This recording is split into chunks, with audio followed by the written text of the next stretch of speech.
Hari ini Cikgu Suria akan mengajar satu masalah untuk meningkatkan kemahiran berfikir anda. Lihat masalahnya, 5, 52, 39, 7, 15, 28 berada dalam kalangan di bawah. Kita perlu mengisi 6 nombor ini ke dalam 6 bulatan di bawah. Jika ekstrem 3 nombor di sebelah kiri adalah sama dengan ekstrem 3 nombor di sebelah kanan, bagaimana kita mencarinya? Jika kita menguji setiap satu daripada 3 ekstrem itu satu persatu, ia pasti akan mengambil masa yang sangat lama.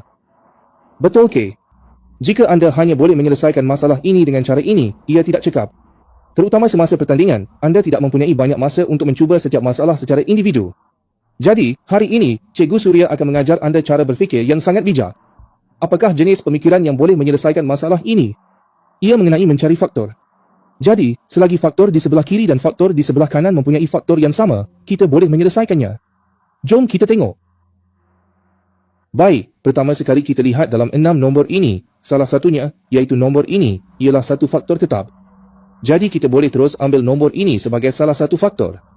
Anda boleh letakkan di sebelah kiri atau kanan, tapi Cikgu Suria akan letakkan di sebelah kiri. Baik, kita asingkan di sini ya. Sekarang, di sebelah ini ada 7 faktor. Kemudian daripada baki 5 nombor, nombor mana pula yang juga mengandungi faktor 7? Jelas sekali, ia adalah 28, betul tak? Sebab 28 ialah 4 kali 7. Jadi, 28 boleh diletakkan di sini. Ya, 28 boleh diletakkan di sini. Oleh kerana 28 sesuai dengan 7, jadi di sebelah kanan ada 7 dan 4. Jadi secara logiknya, di sebelah kiri juga mesti ada faktor 4. Jadi, di mana kita nak cari 4 faktor di sebelah kiri?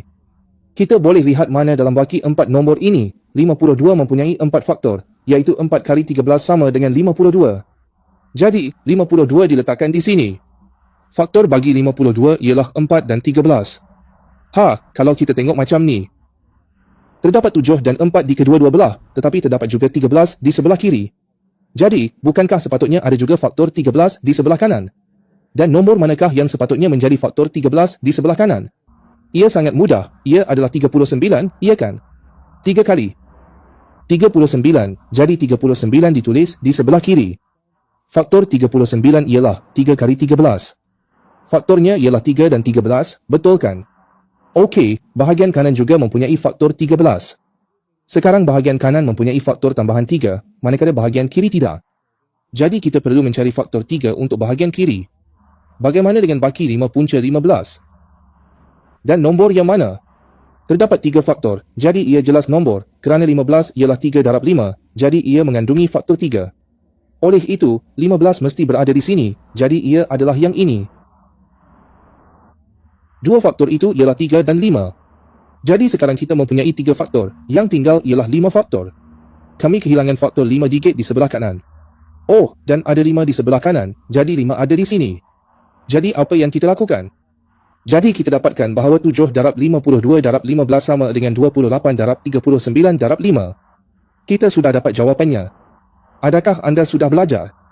Jika sudah, sila berikan like dan follow kepada Cikgu Suria, serta jemput dan kongsikan kepada lebih ramai orang supaya kita semua boleh belajar pemikiran matematik yang lebih baik bersama-sama.